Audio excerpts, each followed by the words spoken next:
Hindi na ako nakapag-vlog paakyat dahil naglukong aking cellphone. Nasa second floor pala ay yung tourist room, kaya akyat kami dyan. Yan pala yung loob ng TransAsia. Nag-abil pala ako dyan ng kumot, kaya ako bumaba. Habang hindi pa umaalis ang barko, nag-ikot-ikot muna kami.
Paalis na pala yung barko, kaya ayan, tingnan nyo guys.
Pabalik na pala kami niyan sa room namin. Nagaya na kasi yung isa, nakakain na daw kami. Sa bagay, hapunan na rin para maagang makapagpahinga. Ito kanilang kantin, makikita nyo nga, malinis, kakain na kami dyan. So, kabila pwede ka mag-drinks. Then, ito na po yung aming tulugan. Komportable talaga kasi may kanya-kanya kayong higaan yan. Saka malamig pa, makakapagpahinga ka talaga. Tama lang yon sa maghapong dami kong ginawa, kaya nakapagpahinga talaga ako. Kasi mahaba-haba pa ang biyahe namin, kasi sasakay pa kami ng bus papuntang Antique. So, 3 to 4 hours pa ang biyahe.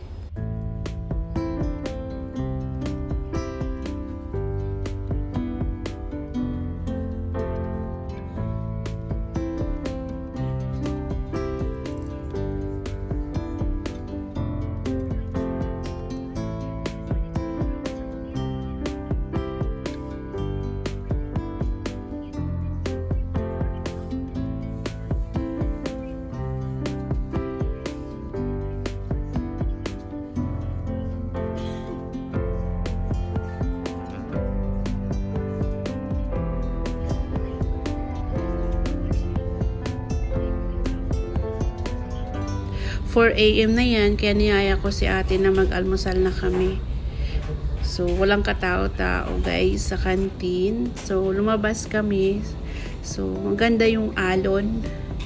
Panatag.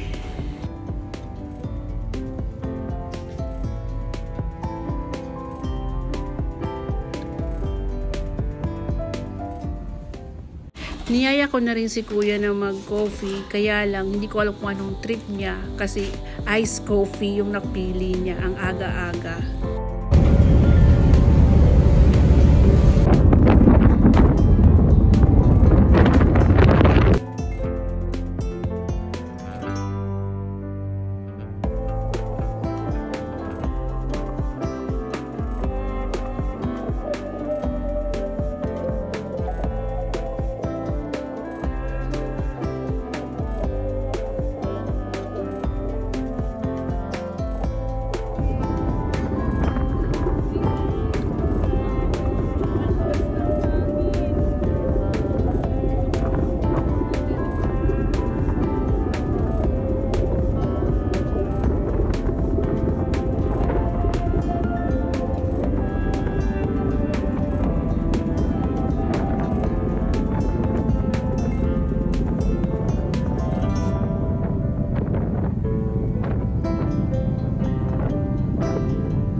Malapit na kami sa Iloilo Fort.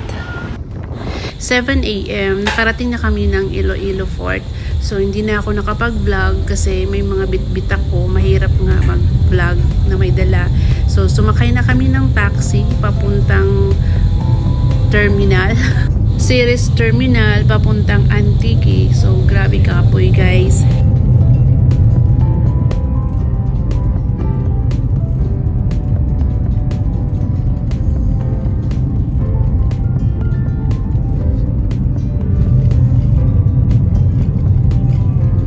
Nakasakay na kami dyan ng bus. So, malayo-layo pa yung biyahe. 3 to 4 hours pa. Doon kami dumaan sa baybay kasi itong daanan na isa hindi pwede dahil inaayos. Kagandahan lang kasi malapit kami sa highway. So, bababa na lang kami sa tapat mismo ng bahay. Makikita nyo, puro dagat ang madadaanan namin kasi malapit talaga kami sa dagat. Thanks God kasi safe yung travel namin sa buong Magdamag. Tamang-tama lang talaga yung bakasyon ko para makapag-relax naman kahit papaano.